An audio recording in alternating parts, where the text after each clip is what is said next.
Good morning, everybody. How's it going? My name is Cam White, and welcome back to your favorite weekly horoscope. What the fuck is going on in the universe for October, 12th through the 18th? I can't believe we're almost done with this year. Thank you guys so much for being here, liking, sharing, commenting, subscribing. I love and appreciate every single one of you. Real quick, before we started, I'm actually I just woke up, and usually, like I told you guys, I usually record Saturday, but I'm having my morning coffee with you guys, so I'm just kind of waking up. So this video might be a little bit more lower cognition for me, but two things. One, I plan on putting out a year ahead 2021 reading on my website here in the next couple weeks. So be on the lookout for that if you guys are looking forward to 2021 year ahead readings. A lot going on next year. Second thing, I have a video coming out. I actually recorded it yesterday. I'm going to be editing it all day today. I'm really excited about. I basically have a video that's going to go into Saturn in Aquarius and basically talk about, because I did a video on Saturn and Capricorn a few years ago. And I just recorded the video for Saturn and Aquarius, and I go over what it means, what it's going to bring, and how it's going to affect you guys' birth charts too. So I go over what it means for all 12 signs. So just be on the lookout for that. I'm actually really excited about it. It's going to be pretty cool. So I'm really excited about it. But anyway, let's go ahead and jump into the horoscope. Let's just start fucking talking.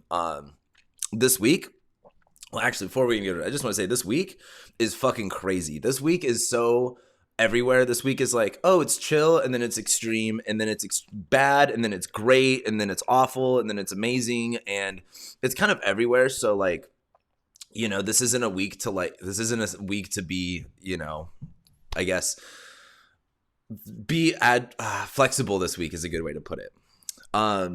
First thing we've got going on is on Monday, we are going to be having that moon in Leo apply to a trine with Mars. And then later on Monday evening, we'll have the moon enter Virgo. And also on Monday, we have Mercury sextiling Venus. So with the moon here applying to that sweet trine to Mars, there's this, the moon in Leo is going, what does my heart want? The moon in Leo is asking, what do I feel? Where is my pride centered? And as the moon's trining Mars, our pride, our emotions, our heart, our passion can influence a lot of our actions and our decisions. However, with Mars being retrograde, at this point, it's going to feel like, this is more motivational than it is actually putting, rubber to the road. I just think the moon applying to that trine with Mars is at least, getting our heart centered to kind of more focus on, hey, what am I doing? What's the best decision here? What actions do I need to take? Or I think another way to look at it is the moon in Leo trining Mars is kind of being able to, have the confidence or to see the perspective that's needed to go okay, where do I need to change my mind or make a different decision? It's kind of when someone tells you, oh, you've made this decision, that was a bad call. That was a bad decision. You're not going to listen to them, right? But if they go, hey, maybe you should reconsider your decisions and you make it your idea to change your mind, then it gives you a lot more confidence going into it. And I feel like with the moon and Leo trining Mars, this is one of those moments where you just you decide, you change your mind and you make it your idea. And so it's helpful, more helpful. The moon's also going to be going into Virgo later on Monday evening. And as the moon does go into Virgo, this is, I talk about this a lot, the analysis paralysis, the, overanalyzation, but also with the moon in Virgo, it's going to kind of feel a little bit more critical. It's going to feel a lot more like you've got to be clear on all of the answers you've had. It's going to be you're trying to turn in a final draft, and you're not going to turn in your final draft if there's edits that need to be made, if there's grammar, punctuation, things that need to be changed. And so the moon going to Virgo is just how in depth are you looking into your paper? But the other thing is too, with the moon in Virgo is just because it's orderly on a list, just because it makes sense, just because it's, bullet points doesn't mean that's always the best, right? I think with Venus being in Virgo in this round, with the moon being in Virgo, I think that changes it a little bit. How about we stress less about the perfection and worry more about, how does it make us feel? Is it feeling the right way? Do we feel comfortable with this? Rather than does it look comfortable? Does it look the way that, because sometimes the way that we want things to look doesn't always match the way we want things to feel. So I just think as the moon goes into Virgo, it's just more of a better day to kind of, rather than hyper focus and analyze, maybe take a step back. Maybe, ask yourself, do I feel comfortable here versus, does it make sense on paper? Because what's on paper versus what's in reality is two completely different worlds. The other big thing that we've got, this is really the big thing that we have going on Monday, is Mercury is sextiling Venus. And as Venus is in Mercury's home in Virgo, and Mercury's here basically about to station retrograde. Literally, the Mercury retrograde is this week. As Mercury's literally basically motionless, sextiling Venus, there's this I feel like a good way to look at it is I'm gonna confess something. I love pimple popping videos. I don't know why. I'm a weirdo. You can make fun of me. I don't care. I don't know why I like them, but there's just something about them that just does it for me. And Mercury sextiling Venus in this position, it's kind of like when you get your hands, I always think of the pimple popping doctor or just the doctors that do it. They have to get their hands dirty. And I mean, yeah, you're wearing gloves, you're using tools, but still fucking gross. You have to, there's this level of precision and this level of grossness that turns into, something that's a little bit more healing. Venus and Virgo is yeah, we got to get rid of these blackheads so you can look a little bit better. And just Mercury sextiling Venus, it's a sextile, right? It's very friendly. Mercury's in Scorpio saying hey, this is what I'm seeing. Mercury in Scorpio is this is what I'm about. This is what I'm focused on. Mercury in Scorpio is very laser precision. And as it sextiles Venus in Virgo, it's when we can think of it as a carpenter, or a good way to look at it, or a surgeon. You can't have shaky hands as a surgeon. You have to be very precise with your actions. And I feel Mercury sextiling Venus is, that laser focus matched with, the patience, matched with the, just the dialed in precision. I think this is helpful for just being able to go about things in a more precise way. It's Venus in Virgo. So Venus is I like things that are, specific. I have a very specific taste. I have a very specific want that I'm trying to get. And as it's sextiling Mercury in Scorpio is if you want that exact thing, I'll find that exact thing. You just fucking say the words and it'll happen. So I think this is just really good. You be careful what you ask for, because you're probably going to get exactly that. As we move forward into Tuesday, got to sip my coffee. As we move forward into Tuesday, we have the moon conjoining Venus, now that it's in Virgo, making a trine to Uranus. And we have the Sun-Mars opposition on Tuesday. It's actually getting really fucking hot, so I'm going to take this shit off. It was cold 30 minutes ago. But anyway, so moon conjoining Venus, trining Uranus. Oh, whoops. Do this. The big thing that I really just wanted to say here was that this is, I think for one, this is exciting, but the moon is applying to Venus, right? What do we want to connect ourselves with? What do we want to bring on ourselves? I feel there's this really, there's this comfortability to it. And with it trining Uranus, I just want to make the mention. So last week I did on the Venus Uranus trine. It didn't make news, but I saw on my timeline this it wasn't a helmet, but it was literally like a screen that you can buy to mix with a scarf for coronavirus shit. It was I thought that was very Venus and Virgo trining Uranus. But anyway, I just want to make the mention that it wasn't as big as I thought it would be, but I definitely saw it. Anyway, moon trining Uranus, conjoining Venus. There's this, getting things just right, dialing in your tone just right. And it's trining Uranus. So there's this, exciting, this liberating, this adventurous freedom energy to it, right? It's kind of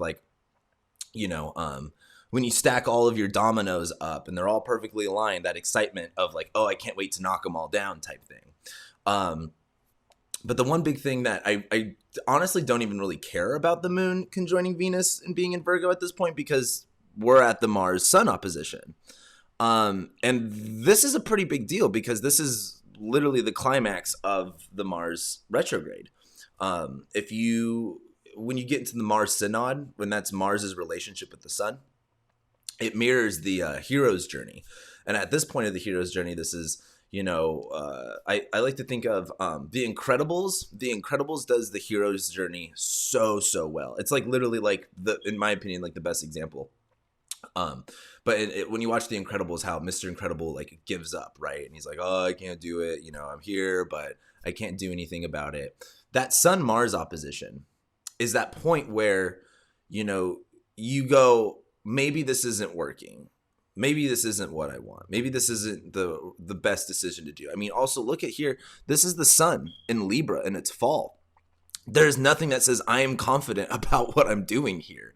The sun in Libra is going, am I doing this the right way? Is this the best thing for me? And Mars is retrograde in Aries going like, hey, I don't know what's the best. I don't know what decision you need to make. But I like to think of it, if you've seen the movie The Incredibles, there's this scene where Mr. Incredible is like, I give up, I can't save my family. And then his family comes in and actually helps him. And I feel like that's just a really good analogy for the Sun-Mars opposition. There's going to be this part of it that feels like you're defeated. But there's also this part of it that is very surrendering. Because also if we make the notice, nothing's exact, but this Sun-Mars opposition, look what's in the middle. It's this Saturn-Pluto-Jupiter stuff. And it's like, when we come back down to it, I've been trying to, I don't know how to, I don't want to say I don't know how to explain this. I've just been trying to, I feel like I've been struggling explaining it the way that I want to, but all this Jupiter, Pluto, Saturn stuff is so like, all of the old ways we've been doing stuff, all of the old structures, all of the old systems, it's like we're still relying on, it's like we're saving up for a new car. We want to get a new car. We've got the credit for a new car. We just need a down payment. But in that meantime, we still have to drive the car that gets us from point A to point B. And that car is just like, tires are bad, brakes are bad, everything's bad on it. But we're relying on it to, rob a bank. And it's like we're relying on this old car to do all of the jobs that this new car needs to do, all the new stuff can. And we're just relying on this old system, this old way of working. And it's just like, it's exhausting. It's exhausting when you do things through the old way. And then you realize, it's kind of like, I don't even know. Just what I want to say with it is, with the Sun-Mars opposition, if you do things the old way, like think of Mr. Incredible, like he's like an old man. He can't just go in and save everybody like he used to. He has to do things differently. And there has to be one word I want to mention with the Sun-Mars opposition is surrendering. There's a lot of surrendering to the process here.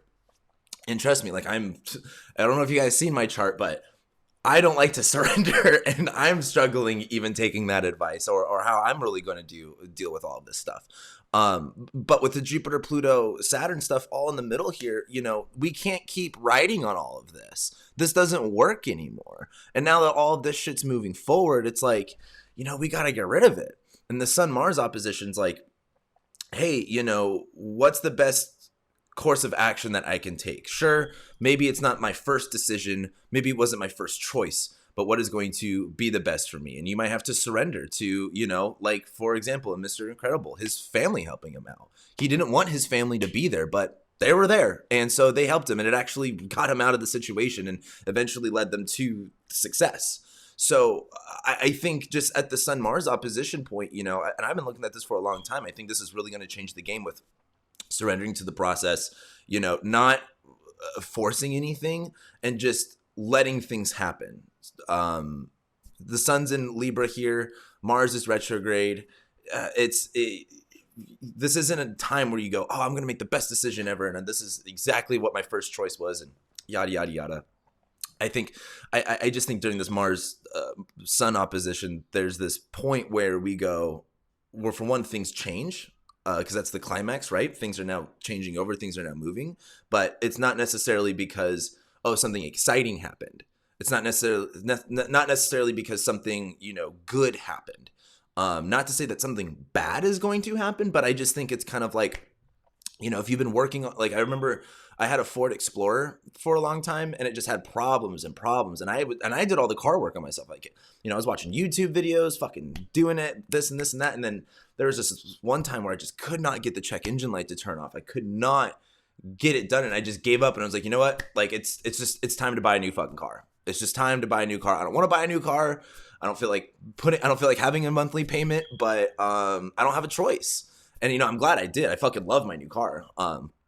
It's gotten me through a lot of shit that I actually needed a car for. And if I would have just kept my old Ford, that car would have never got me through what I needed that car to do. And so there's a level of surrendering. There's a level of acceptance, I think, on Tuesday that, it's going to be awkward. It's going to be weird, but also too, in the middle of all of this, we're about to have Mercury retrograde. So this isn't like, to really take a step back and look at this in a macrocosmic perspective is like, don't just be patient with stuff. Surrender and accept stuff on Tuesday, because once we get to Wednesday, things change. So let's talk about that. Wednesday, we will be having the moon. And again, on Tuesday, the moon conjoins Venus. So that can be both comfortable and uncomfortable, because it's Venus in detriment or Venus in fall. However, on Wednesday, we then have the moon make a trine to Jupiter, Pluto, Saturn. So, the moon's in Virgo, right? What are we detailing? What are we analyzing? What are we planning? What are we scheming up? And as it's trining Jupiter, Pluto, and Saturn, there's this consensus with like, yes, this makes sense. Yes, this is tangible. Yes, this is realistic.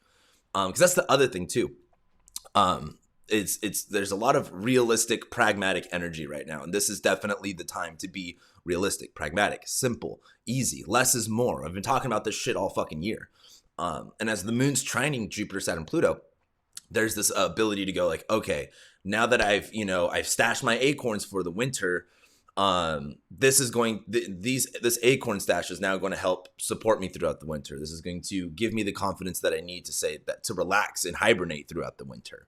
But the other thing is on Wednesday too, on Mercury's day, of course, we have Mercury stationing retrograde, which, so I don't have to tell you this. I feel like you guys should already know this one by now, but expect the unexpected. This is Mercury in Scorpio opposite Uranus, don't expect this to, I would expect things to pop off. I think you're going to see it way more in the news than you might even see in your personal life. But with Mercury and Scorpio opposite Uranus and Taurus, there's something fundamentally breaking or shifting that, what usually gave you security, stability, a sense of groundedness, like that isn't there. That's not there anymore. There's an issue underneath the surface. And, I just think with Mercury stationing retrograde, it's like, all right, now we get to go over everything that we've been doing for the past couple weeks. I mean, we've already been doing that with Mars retrograde. We've already been going kind of backwards, but now that Mercury's going retrograde, now it's time to reevaluate, what were our thoughts focused in the past couple weeks? What were we communicating? Because that's another thing too. Mercury is the communicator. So what messages were you communicating with other people? It's time to go back over that. It's time to review that. Something about whatever you were thinking about or whatever you were communicating or expressing, you're going to have to come back to. I don't know why. It might depend on your birth chart. But with Mercury opposite Uranus, it's definitely not something that you were expecting. It's kind of like, I make the analogy a lot that Scorpio is kind of like a sniper. Now, imagine you've got the shot and you're sitting right there, and then all of a sudden you look over and then like the enemy's like right there in front of you. I feel like that's like a good analogy. It's like, right when you were about to take the shot, right where you were focused, someone else is right there and you just got caught. It's kind of like one of those situations. Or maybe you have that shot and then right when you're about to pull the trigger, something goes in your way in between it. And you're like, oh shit, well now I can't do anything about it. Maybe I need to I think another way to look at this Mercury retrograde is how can you get a better view on things? When it comes to Scorpio, right? And you're talking about really dialing things in, really zooming in, tunnel vision.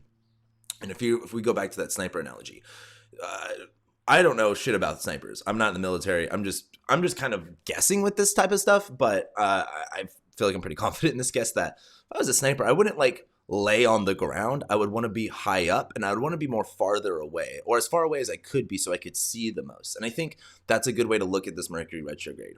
Where can you get a better view of things? Where can you get a more advantageous view of things that aren't so destabilizing? Because that's a big theme with this Mercury retrograde. There's a lot of destabilizing stuff that you could guarantee on usually, stuff that you could rely on.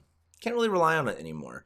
And it's not necessarily, it's something that's underneath. It's underneath the surface that you can't rely on. It might be a distrustful vibe, or it might just be, something icky about it. It's Mercury in Scorpio, right? It may not necessarily be a tangible thing. It might just be a feeling that you get.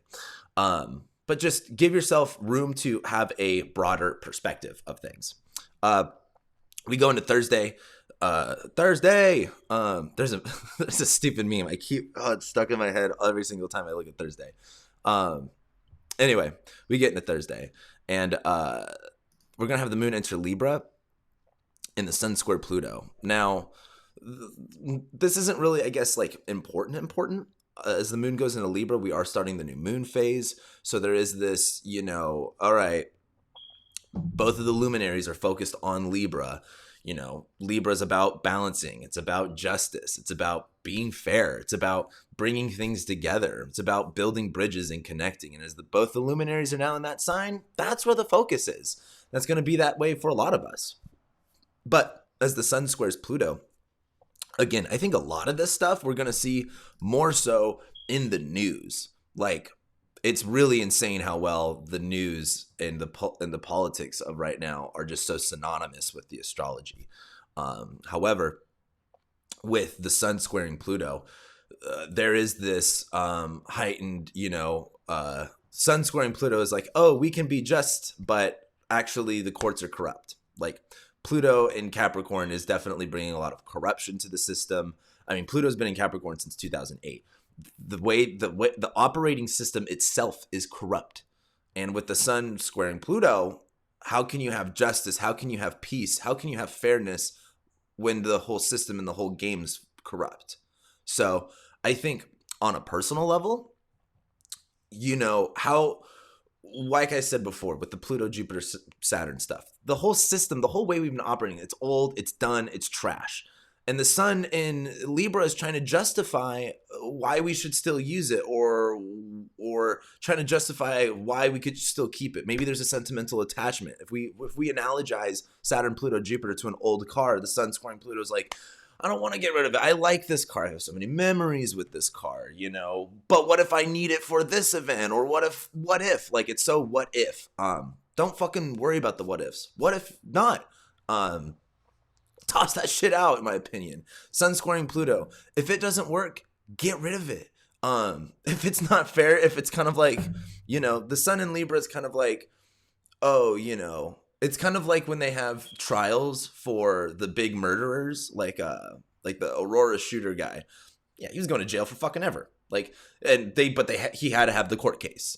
That's the American justice system. Like, everyone has a free and fair trial, but he wasn't getting away with that one. That's kind of like the sun square Pluto. It's like, sometimes you still have to do stuff even though you know what the end result's going to be. But also don't hold on to that, take a fucking wake up and smell the coffee. Like, there's a lot of reality hitting with this week too. That's also why I kind of wanted to take my time with this video, rather than just kind of blah, blah, blah, blah, like I usually do. There's a lot of reality kind of hitting this week. And last week, if you guys have been paying attention to my thumbnails, the past 2 weeks were all those crazy thumbnails, but last week I didn't make a crazy thumbnail, and I did that on purpose because last week really wasn't all that crazy. This week is actually pretty fucking wild though. Anyway, we get to Friday, and that's when we have the just new moon in Libra. Now, if you watched my monthly horoscope that I did, it talked about this. I feel like I talked about this new moon in Libra for like a half an hour. Two things about this new moon in Libra. One, it's on Spica. I don't know if you guys know about the fixed star Spica, but Spica is, I'm going to have everyone in the comments be like, it's Spica. I say Spica. There's not one word in the English language that uses one I and you use the E sound for it. So I don't know why people say Spica. It's fucking Spica. That's how it's fucking spelled. That's how English works. Anyway, that's my rant about that. But this new moon's on Spica. So there's this Spica's. I'm not the best at fixed star stuff. In fact, I had an astrologer on my channel, Ryan Butler. I don't know if you guys remember him from like last year. He actually does he has like a whole bunch of videos on fixed stars and astrology. So make sure you check out his channel if you want to know more about fixed stars. However, Spica is pretty much one of the best fixed stars in the sky. Most fixed stars are usually like a little intense. Spica's about good luck, about justice, fairness, things being really awesome, just good luck happening. And so this new moon's really good for that. I think there's a very peaceful intention with this new moon. There's a very calming intention, but it's also square Pluto and Saturn right here, and Jupiter too. And it's also opposite Mars. So I think the best way to look at this new moon is, especially on a personal level, there's a lot of, when it comes to Libra, there's delegating. There is, it's not necessarily all about just one thing. You got to do this, you got to do that, you got to make everybody happy. With this new moon squaring all this Pluto stuff, it's kind of like, at what point do you say no? At what point do you say, okay, like, this is what I want and this is what I think is fair? At what point do you, also with this just squaring Saturn, Pluto, and again, this is squaring Saturn and Pluto from the superior position. So this is kind of like the court, and the ball is in Libra's, the ball is in Libra's court here. And I think there's just a bigger shift with,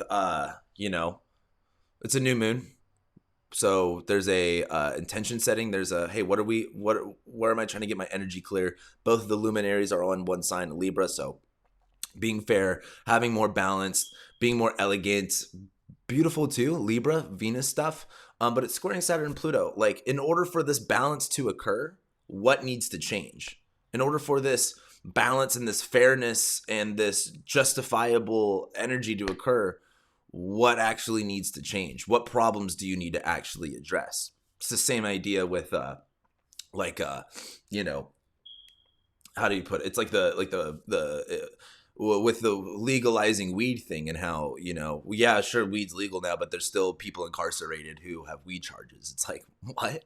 Like, what's the point of, if you really want to make change, if you really want that peace and that fairness to happen, it doesn't, you can't just write a little letter and put a little, you can't just mask it. It's got to be real. And I think this new moon, I plan on using this new moon to make a lot of changes that I've been really scared to make, because I think this new moon gives a lot of power to like have a lot of good luck. It's on top of Spica and it's squaring Saturn and Pluto. It's like, if you really want to address the gnarly stuff, like, this is a good time to address the gnarly stuff. Like, and if you want to have, and if you want to go about it in a more elegant, easier, and just overall calmer way, because that's the new moon in Libra. Like, what's funny about what I think is funny about like courthouses is they're always yes, you have people freak out, but like, it's such a calm situation for such a emotionally invoking situation. And I just think with Libra, it's time to look at stuff through a courthouse perspective.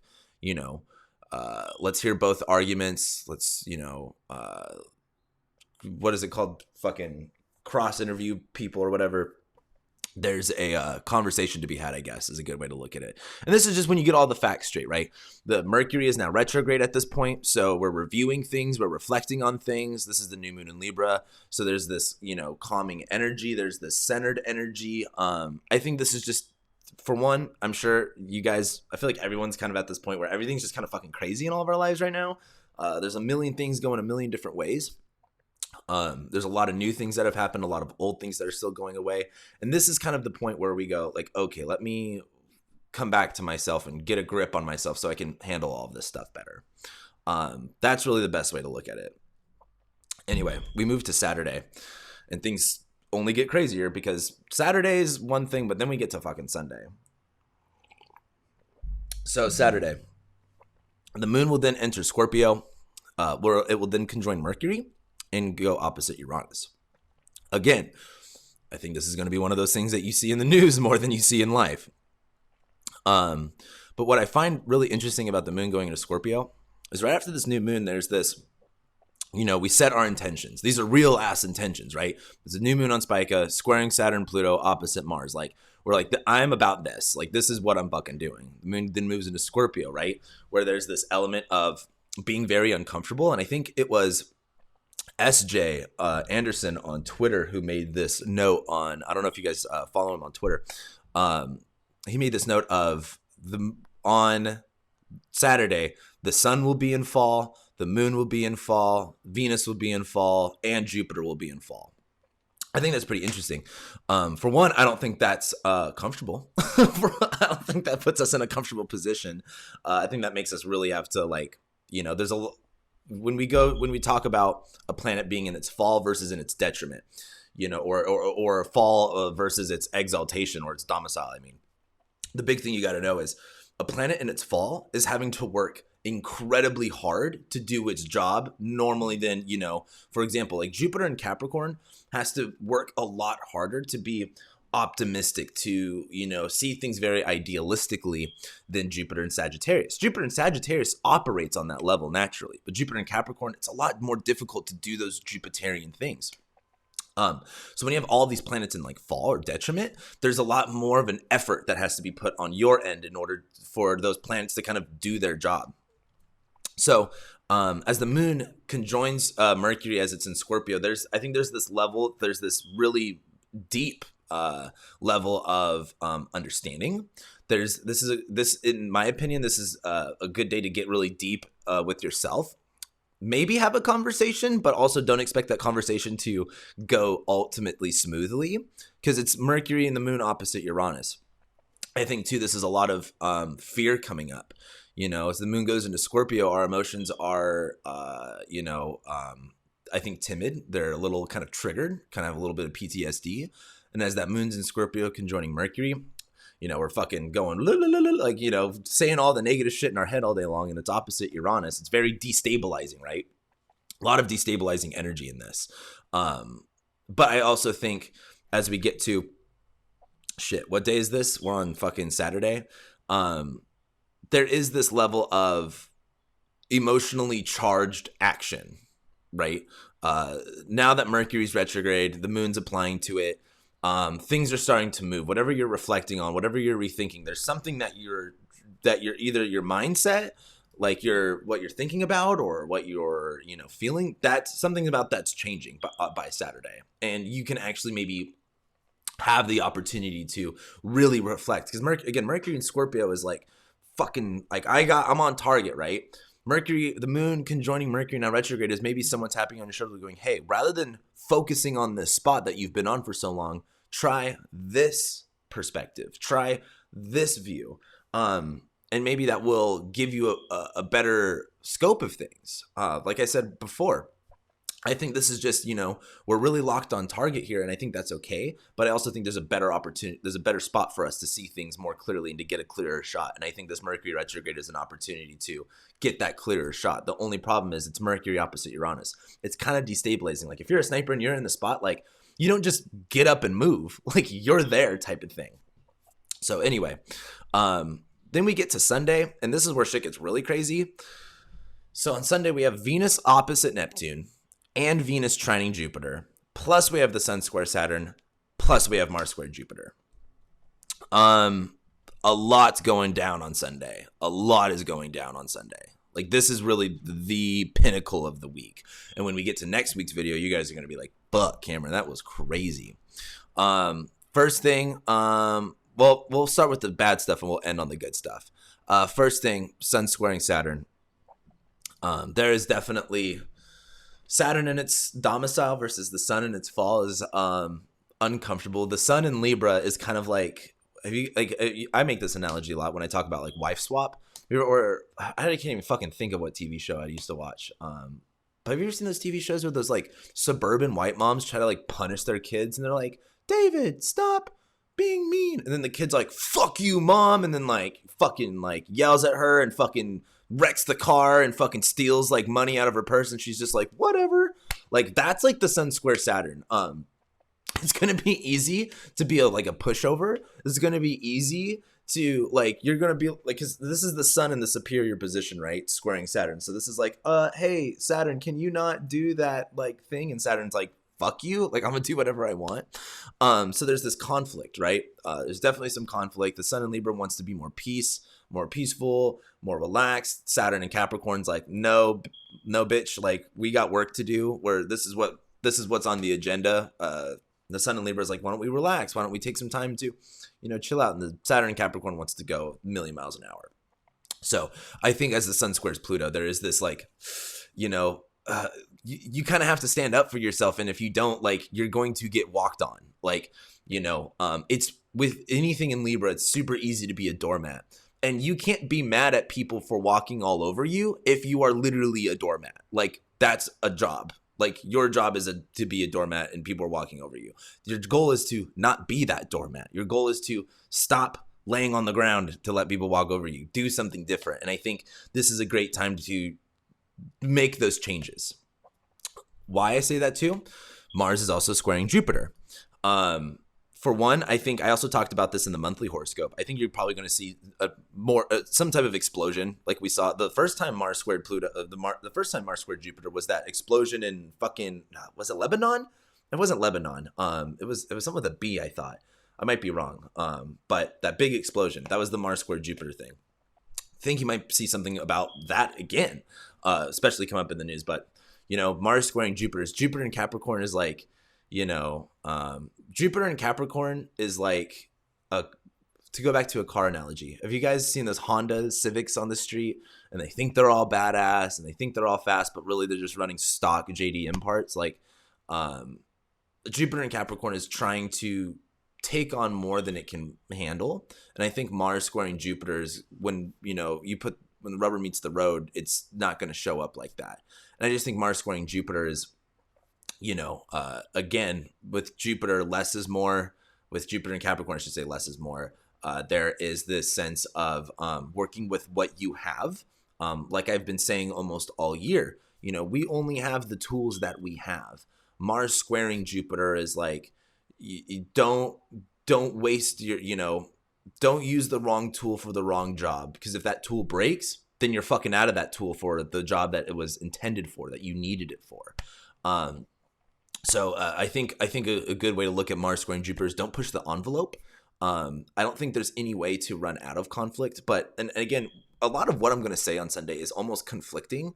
But it's not my fucking fault. Look at the fucking astrology. Like, I'm not fucking just making this shit up. Like, Sun squaring Saturn. Okay, there's conflict. Mars squaring Jupiter. Okay, there's conflict. But then there's Venus opposite Neptune and Venus trining Jupiter. That mostly happens later on the night. Venus opposite Neptune, I think on one end is very much like, nothing is perfect. So just make it work. But Venus opposite Neptune too is I think, for one, I think it's sexy. I think it's fun. I think there's a lot to gain out of it. There's a lot of confusion around it. Like, it's not necessarily, like when you watch a movie, like, you're not watching, like, there's this, one of my favorite things that they did in Hollywood, which I didn't even know if this was Hollywood. This was Charlie Chaplin film where he rolls backwards and almost falls into this pit, but it's actually just a, perspective of the camera. And then he's not falling into a pit, but it looks like he's about to fall into a pit. Venus opposite Neptune is like, it's like budget films, a lot of if you watch the older films, they didn't have, CGI to do a lot of the stuff. I think Venus and Virgo opposite Neptune is like, you work with what you have, and that ends up being the best. To take a more broader brushstroke analogy for Sunday, it is literally about working with what you have, and trust me, it will look better than you think it does. Look, Venus trining Jupiter. They're both in their signs of fall, but they're trining. This is one of the best aspects between the benefics for a while. We get a Venus-Jupiter sextile eventually, and then we'll get a Venus-Jupiter conjunction in Aquarius, but we got some time for that. So try to take in this Venus-Jupiter. This is really good. And it's opposite Neptune. It's like, yeah, it's not going to look the best. It's not even going to look right, but like, it's all about a matter of perspective. Think of, like, literally, I would say almost too, like, think of your life as like a movie. And, I took drama class for like 3 years in middle school, and we had a movie project where we had to shoot a bunch of shit. And we didn't have, like, I was also a fucking kid. I didn't know what the fuck I was doing. So we just did what we had, and it worked pretty well. I think this is just one of those situations where you just work with what you have. And if you're confident in working with what you have, if you're confident in the tools that you have, you can actually make something a lot cooler than you expected. And it can actually turn out a lot better than you expected. But I think the challenge really is about that Sun square Saturn stuff. Like, can you step up to authority? Can you stand up for yourself to authority? Can you not bitch out, essentially? And also, this is Mars squaring Jupiter too. Like, for one, try not to blow up on stuff. And also try not to, like, I think Mars squaring Jupiter is just going to be easy to blow up. I just think on Sunday is just going to be a whirlwind of emotions and a whirlwind of everything. So I don't even want to say, like, here's advice. My advice is just get through the day of Sunday to where you can go home and then go to bed. And then next week, as we get into next week, we have the Mercury-Uranus opposition for the second time. We have Venus trine Pluto, which, whatever. The Sun will enter Scorpio next week. Venus trine Saturn. And we have the Mercury Cazimi next week. So next week seems a lot more like, I guess, predictable. Next week seems a lot more like, okay, we saw all this coming.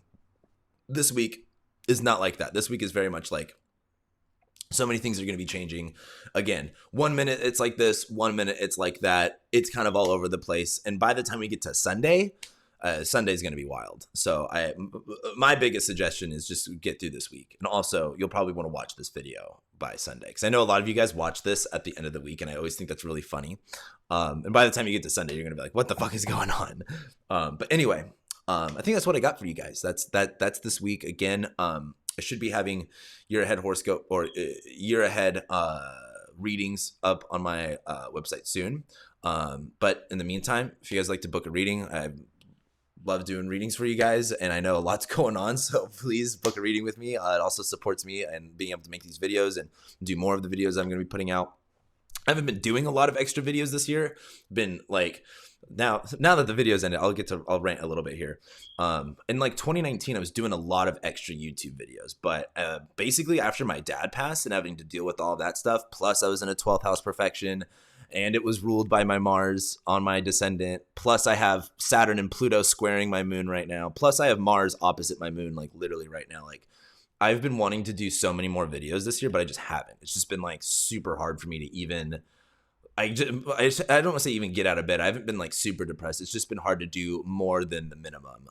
But I feel like I'm actually finally starting to get out of that space, which feels really good. And that's why I'm excited to do more of these videos and put out more content, because I just feel like I haven't even been doing much. Like, I've literally just been doing these weekly forecasts and the monthly ones, which I know that's fine, but I want to do more. I want to give more and have more. But anyway, yeah, there's a lot going on in the next couple months, and I love doing readings for you guys. So be sure to book a reading with me. In the meantime, I will let you guys know when I post that. I'm going to be doing a video on Saturn. I did the video on Saturn in Aquarius. I'm going to be editing it basically all day today. And then I should be either posting it this week or maybe next week. I still have to find an election chart for that. And then I'm also going to be doing a video about Jupiter in Aquarius and how that's going to be affecting the signs, and, talking about the whole Saturn-Jupiter thing. So be patient. I got a lot of cool shit coming. I'm actually really excited to put it all out. So yeah, with that being said, thank you guys so much for being here, liking, sharing, commenting, subscribing. I love and appreciate every single one of you guys, and I'll be seeing you next week.